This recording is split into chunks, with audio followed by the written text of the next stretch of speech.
কি মাহিন, তুমি না বলছিলে একটা ল্যাপটপ কিনবা? ভাই কিনতে তো চাইছিলাম, বাট বাজেট তো ভাই মিলাইতে পারতেছি না। কেন, বাজেটে কি সমস্যা? ভাই সব জায়গাতে দেখতেছি প্রাইস অনেক বেশি, ভাই আমার বাজেটের ভিতর কিছু পাচ্ছি না। বাজেটের মধ্যে পাচ্ছ না? আচ্ছা, তোমার বাজেট কিরকম? ভাই 60 থেকে 70-এর ভিতর। 60 থেকে 70? তুমি তাহলে টেক মার্ভেলসে ভিজিট করতে পারো, বুঝছো? টেক মার্ভেলসে এখন অফার চলতেছে। তোমার বাজেট অনুযায়ী দুইটা ভালো মডেল আছে।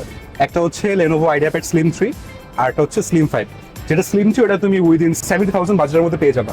আর যেটা স্লিম 5, আমি সাজেস্ট করবো তুমি একটু সামান্য বাড়িয়ে স্লিম 5টা নাও। কারণ স্লিম 5 এর হচ্ছে মেটাল বডি, তারপর হচ্ছে বিগার 16 ইঞ্চ ডিসপ্লে। তুমি যেহেতু সিএসসি ডিপার্টমেন্টে পড়াশোনা করো, সারাদিন কোডিং করতে হবে তোমার। সো 16 ইঞ্চ ডিসপ্লে হলে তোমার জন্য কোডিং অথবা কাজ করতে সুবিধা হবে আর কি। ভাই ল্যাপটপ তো না হয় পাইলাম, কিন্তু তাতেও তো সমস্যা শেষ হইতেছে না। কি সমস্যা? ভাই ল্যাপটপের সাথে আমার একটা গেমিং মাউস দরকার, ভাই কিবোর্ড দরকার, ল্যাপটপ ক্যারি করার জন্য ব্যাগ দরকার। ভাই বাজেট তো অনেক বেড়ে আরে যাচ্ছে। তুমি টেনশন করো না, টেক মার্ভেলসের ল্যাপটপ কিনলে গিফট আইটেমসও দেয়। তোমার ব্যাকপ্যাক, গেমিং মাউস, কিবোর্ড সবকিছু তারা গিফট হিসেবে প্রোভাইড বলেন করে। কি ভাই আসলেই? আসলেই। চলেন ভাই এখনই যাই। চলো টেক মার্ভেলসে যাই।